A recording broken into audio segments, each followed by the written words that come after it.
Halo teman-teman YouTube, jumpa lagi di Cahaya Abadi Channel. Pada kesempatan kali ini kita akan mengerjakan satu unit Toyota Corolla ya. Dan di sini sudah ada mobilnya ya, yang akan kita perbaiki. Dan mobil ini mengalami penyok pada bagian fender depan kiri serta bagian pintu depan kiri ya. Di video kali ini kita akan melakukan proses body repair mulai dari ketok body sampai tahap akhir ya teman-teman. Dan bagi teman-teman yang belum subscribe, silahkan subscribe dulu. Dan jangan lupa tekan tombol like-nya ya. Baiklah teman-teman, langsung saja kita kerjakan untuk proses pengerjaannya ya. Baiklah teman-teman, untuk proses body repair seperti biasa di sini kita awali terlebih dahulu dengan proses ketok body. Dan untuk proses ketok body sendiri sampai dengan pendempulan dan pengecatan ini saya sendiri yang melakukannya, karena seperti biasa untuk mobil non asuransi atau mobil di luar asuransi itu saya sendiri yang melakukan proses pengerjaannya. Dan untuk mekanik kita serahkan untuk mengerjakan mobil yang di cover oleh asuransi, karena bukan apa-apa ya teman-teman. Untuk mobil non asuransi sebenarnya berbeda price list harga dengan yang asuransi ya. Dan di kesempatan ini juga sebenarnya saya sedikit mau meluruskan ya untuk para konsumen yang memperbaiki kendaraannya di bengkel melalui klaim ya, klaim asuransi. Karena dengan klaim asuransi bukan berarti sistem pengerjaannya tidak bagus ya. Namun perlu teman-teman ketahui, untuk konsumen umum atau non asuransi, konsumen berhak memilih kualitas ya, baik pun itu dari kualitas produk yang kita gunakan ataupun kualitas pengerjaan yang kita sediakan ya. Karena untuk non asuransi biasanya dia berani bayar mahal asalkan mobil mendapatkan hasil maksimal serta mendapatkan jaminan mengenai kualitas bahan yang kita gunakan. Dan untuk konsumen yang proses perbaikannya melalui klaim asuransi, itu kita sudah disediakan price list atau perjanjian harga yang sudah ditetapkan oleh asuransi ya. Sehingga kita harus menyesuaikan bahan yang kita gunakan serta kualitas pengerjaan dengan price list yang sudah disediakan oleh asuransi itu sendiri. Namun meskipun demikian, proses pengerjaannya tetap dilakukan dengan cara profesional dan tetap di dalam pengawasan saya juga ya, karena saya sebagai penanggung jawab terhadap konsumen asuransi itu sendiri. Jadi jika ada teman-teman atau konsumen yang memperbaiki kendaraan melalui proses klaim, bertanya-tanya kenapa kok mobil saya tidak dikerjakan oleh penanggung jawab bengkelnya sendiri, kenapa harus dikerjakan oleh mekanik atau teknisi. Ya itu tadi ya teman-teman, saya bekerja karena ada konsumen yang dispesialkan atau konsumen non asuransi yang sudah berani bayar mahal untuk mendapatkan hasil yang maksimal atau yang premium ya. Jadi jika tidak ada konsumen yang dispesialkan, maka saya tidak turun tangan langsung ya, dan saya hanya mengawasi para teknisi atau mekanik dan mengarahkan mereka untuk bekerja dengan secara profesional ya. Jadi itulah alasannya mengapa saya sendiri yang mengerjakannya untuk konsumen-konsumen tertentu ya. Baiklah teman-teman, untuk proses ketok body saya biasa menggunakan sebagian peralatan PDR ya. Bagi teman-teman yang belum paham mengenai PDR, mungkin teman-teman bisa browsing ya, karena PDR itu adalah sistem ketok magic modern ya, menggunakan tool yang lengkap ya, seperti misalnya rod yang saya gunakan untuk mencongkel ini adalah rod PDR ya, namun saya aplikasikan dengan ketok manual juga ya. Sebenarnya teman-teman bisa untuk mengaplikasikannya full PDR ya, jika teman-teman memiliki peralatan PDR lengkap ya. Namun untuk peralatan lengkap tool PDR itu sangat mahal ya teman-teman. Rodnya saja yang asli, stick buat congkel itu yang original pabrikan Jerman itu mencapai 5 jutaan ya per unit ya, per stick ya.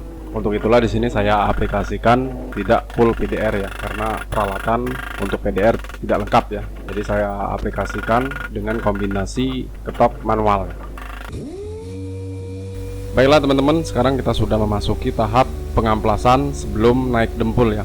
Nah, sebenarnya beda PDR dengan ketok manual ya begini ya teman-teman. Kalau PDR, jika catnya tidak cacat, tidak tergores, itu tidak perlu kita cat, bisa ya. Namun jika ketok manual, sudah tentu harus kita cat ya teman-teman. Nah, itulah keuntungannya menggunakan PDR. Meskipun peralatan PDR cukup tinggi harganya, tapi keuntungannya kita lebih banyak ya. Jika ada bodi yang penyok tanpa lecet, itu kita bisa mengakalinya dengan tidak dicat ya, hanya di PDR saja. Penyoknya akan hilang, akan rata kembali ya, seperti semula. Namun ya kekurangannya itu tadi ya, peralatannya cukup tinggi harganya ya. Dan di Indonesia juga kemungkinan belum ada jual peralatan tersebut ya. Sejauh ini saya belum pernah menemukan penjualan peralatan PDR di online shop lokal ya. Itulah plus minus dari ketok PDR dengan ketok manual ya teman-teman. Baiklah teman-teman, sekarang kita sudah memasuki tahap pembersihan permukaan media untuk kita dempul ya. Dan jika teman-teman menggunakan air mengamplas media sebelum didempul, pastikan media sudah kering secara maksimal ya teman-teman. Karena jika belum kering, dikhawatirkan dempul akan melepuh ya. Itu yang biasa terjadi jika permukaan masih basah, langsung kita dempul ya. Walaupun sudah kering, tapi masih lembab atau masih dingin, sebaiknya jangan didempul dulu ya teman-teman. Pastikan permukaan benar-benar kering, sehingga tidak mengandung air lagi ya. Setelah kering, bisa teman-teman bersihkan menggunakan degreaser ya, yang biasa saya lakukan sebelum naik dempul ya. Karena jika kita menggunakan degreaser atau pembersih seperti alkohol, dempul akan lengket secara maksimal. Dan ini pun sudah teruji ya teman-teman. Untuk kombinasi antara cat lama dengan dempul bisa mencapai 5 tahun ke atas ya. Kekuatan perekatan dempul antara dempul dengan cat lama ya. Meskipun tidak kita epoksi terlebih dahulu sebelum kita naik dempul ya. Namun berbeda lagi jika kita melakukan pendempulan pada permukaan plat yang secara langsung ya teman-teman, atau plat yang sudah terkelupas secara bersih ya. Karena jika plat sudah terkelupas secara bersih, plat akan rawan terkena karat ya teman-teman. Jika suatu saat pada sisi dalam plat tersebut atau logam tersebut kena basah, maka permukaan akan berkeringat ya, akan menguap ya, akan mengembun ya. Jadi jika kita dempul secara langsung ke permukaan plat, maka dempul akan tidak bertahan lebih lama ya. Untuk itu sebaiknya kita epoksi terlebih dahulu jika permukaan media sudah terkelupas secara bersih ya. Atau kita bisa melakukan epoksi anti karat untuk khusus pada permukaan logam ya.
Baiklah teman-teman, sekarang kita sudah selesai proses pendempulan. Hanya tinggal selapis saja ya, selapis tipis untuk menutupi pori-pori dempul. Setelah ini kita memasuki tahap pengamplasan ya teman-teman. Sebenarnya mobil ini ya mobil lama ya teman-teman, mobil tahun lama, tetapi mobil ini masih tergolong orisinil ya, masih termasuk belum banyak di servis ya. Jadi kondisi bodinya masih asli ya. Jadi kita tidak mengalami kesulitan saat proses pendempulan ya teman-teman.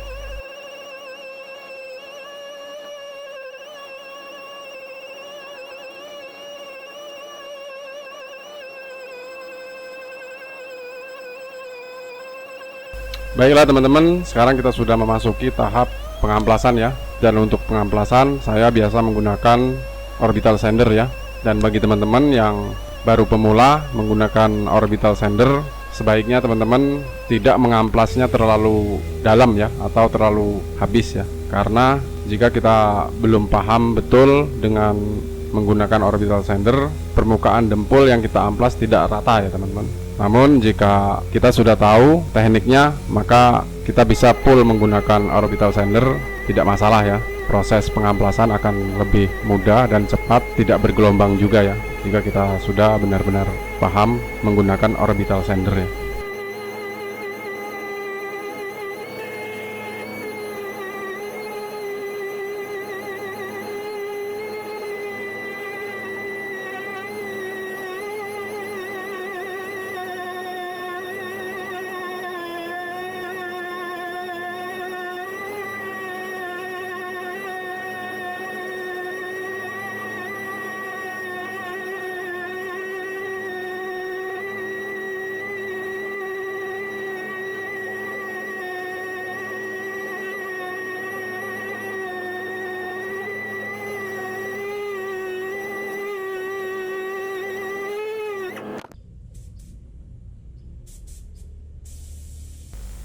Oke teman-teman, sekarang kita sudah memasuki tahap epoksi ya. Dan untuk epoksi, saya biasa menggunakan epoksi PU yang cepat kering ya. Karena yang di epoksi sedikit ya, bagian-bagian yang harus di epoksi tidak terlalu lebar ya.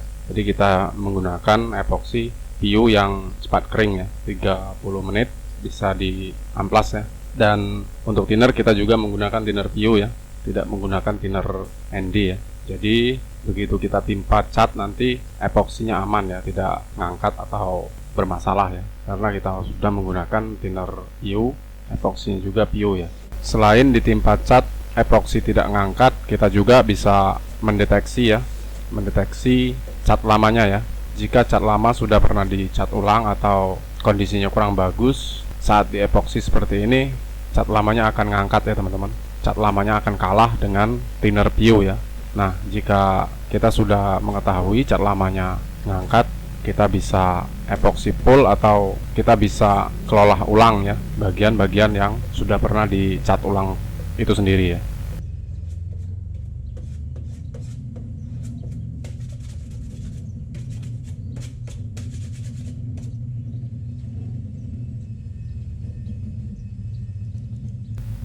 Baiklah teman-teman, sekarang kita sudah memasuki tahap penutupan pori-pori menggunakan dempul kombi atau dempul pot ya. Fungsi ini adalah untuk menghilangkan pori-pori yang terdapat pada dempul ya, yang sebelumnya kita amplas namun tidak hilang pori-porinya. Setelah epoksi kering kita tutup dengan dempul kombi ya. Setelah ini kita amplas menggunakan amplas 240 atau 360 bisa ya. Lalu kita amplas 600 sampai 1000 ya, dan siap naik cat ya.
Oke teman-teman, sekarang kita sudah memasuki tahap pengecatan ya.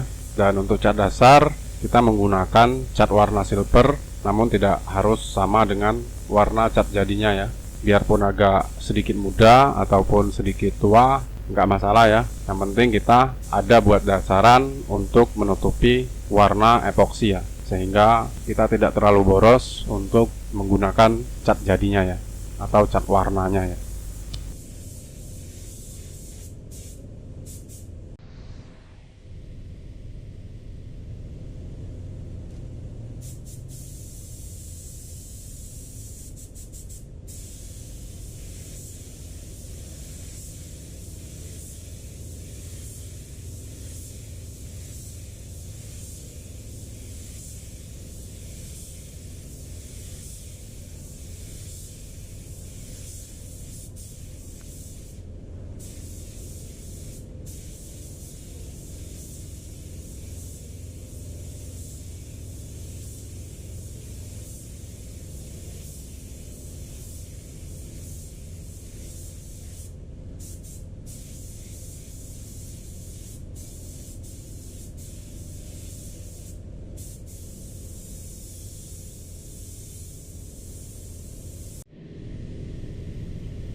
Baiklah teman-teman, sekarang kita sudah memasuki tahap clear coat.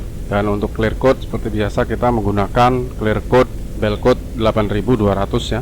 Dan untuk clear ini sebenarnya clear medium ya, bukan karakter jenis clear premium ya. Untuk konsumen menengah kita selalu menggunakan Clearcoat Belcoat 8200 atau 6300 ya. Namun Clear ini memiliki kelemahan sistem pengaplikasiannya ya. Jika pengaplikasian di cuaca dingin atau suhu yang tidak mendukung, Clearcoat ini tidak bisa kering ya. Meskipun kita biarkan sampai 3 atau 4 hari itu tidak akan kering ya. Namun jika kita mengaplikasikannya di suhu yang terik atau cuaca yang mendukung, maka Clearcoat ini sangat keras ya, bisa dijamin tingkat kekerasannya ya.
Baiklah teman-teman, sekarang kita sudah selesai proses pengecatan atau proses body repair terhadap Toyota Corolla, dan inilah hasilnya. Bisa teman-teman lihat sendiri ya. Dan posisi kita merekam video di luar ruangan, namun cuaca agak mendung ya teman-teman, kurang begitu kelihatan. Dan untuk perekaman kita menggunakan HP ya, kamera HP, karena untuk kamera tidak bisa buat dibawa merekam sambil jalan ya, karena goyang. Jadi kita menggunakan kamera HP dan kurang begitu jelas ya. Namun dengan kondisi seperti ini kita menjamin ya teman-teman, kita memberikan garansi kepada pemilik mobil ya. Jika ada yang kurang, jika ada yang berubah warna ataupun menjadi kusam, kita masih ada garansi ya. Jadi bagi teman-teman yang mau perbaikan mobil di bengkel Cahaya Abadi, tidak perlu takut ya dengan hasil ya. Oke teman-teman, demikianlah proses body repair Toyota Corolla. Sampai di sini dulu perjumpaan kita kali ini, dan sampai jumpa lagi di video-video kami berikutnya. Assalamualaikum warahmatullahi wabarakatuh.